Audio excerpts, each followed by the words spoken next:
ability. For nearly 3 years, the world has watched in horror as the war in Ukraine has unfolded.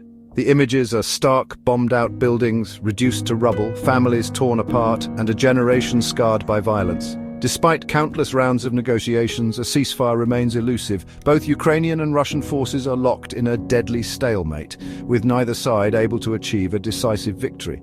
We've seen counter-offensives, territorial gains and losses, but the brutality continues, particularly in the east. The human cost of this conflict is almost too much to bear. Millions have been displaced from their homes, seeking refuge in neighboring countries or living in makeshift shelters.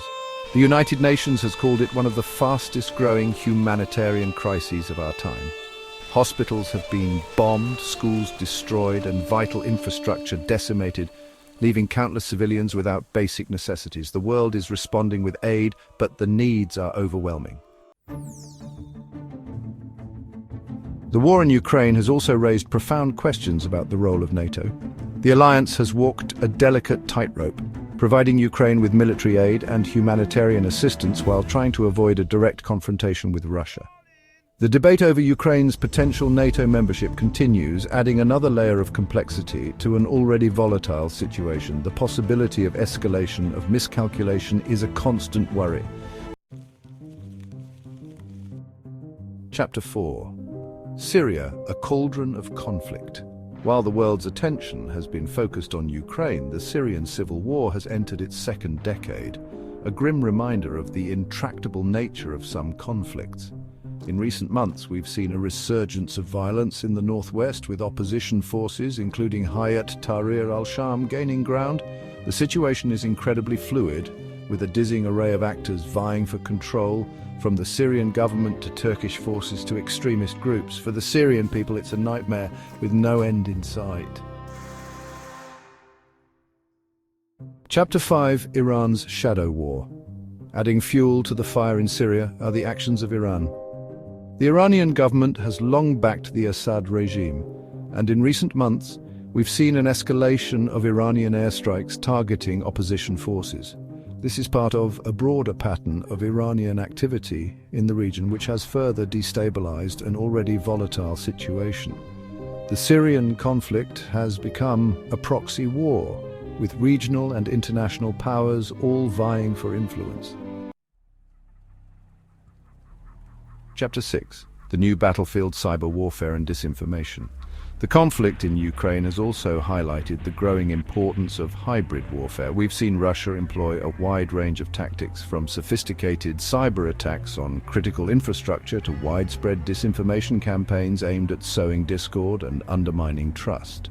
This is the new face of conflict, one where the lines between war and peace are increasingly blurred, and it's a threat that extends far beyond the battlefields of Ukraine. Chapter 7. The international community has responded to Russia's aggression in Ukraine with a series of unprecedented sanctions.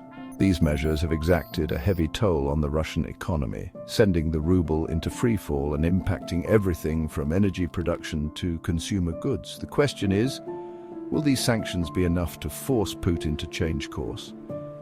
Or will they simply deepen the resolve of the Russian people, even as they struggle under the weight of economic hardship?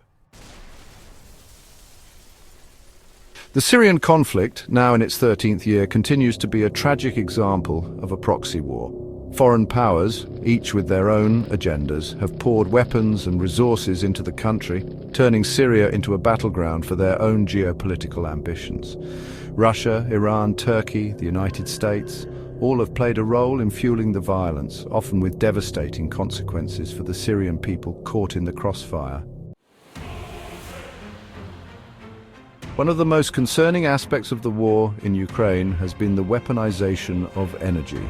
Russia, as a major energy supplier, has repeatedly threatened to cut off supplies to Europe in retaliation for sanctions.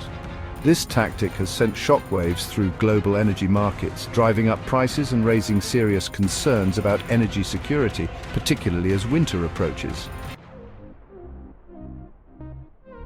Despite the horrors we've witnessed, the international community has not given up hope for peace. Diplomatic efforts continue, with world leaders engaging in high-level talks aimed at finding a negotiated settlement to the conflict in Ukraine. But the path to peace is fraught with obstacles. Mistrust runs deep, and the stakes are incredibly high. The question is, can diplomacy triumph over violence? As we've seen tonight, the world in December 2024 remains a dangerous and uncertain place. From the battlefields of Ukraine to the ongoing conflict in Syria, these wars are not just regional conflicts. They have global implications. These conflicts are reshaping regional dynamics and global geopolitics with significant humanitarian and economic repercussions. The human cost is immeasurable, and the long-term consequences are still unfolding. We can only hope that in the coming year, reason will prevail, diplomacy will triumph, and peace will find a way. But for now, the world watches and waits, hoping for a brighter future.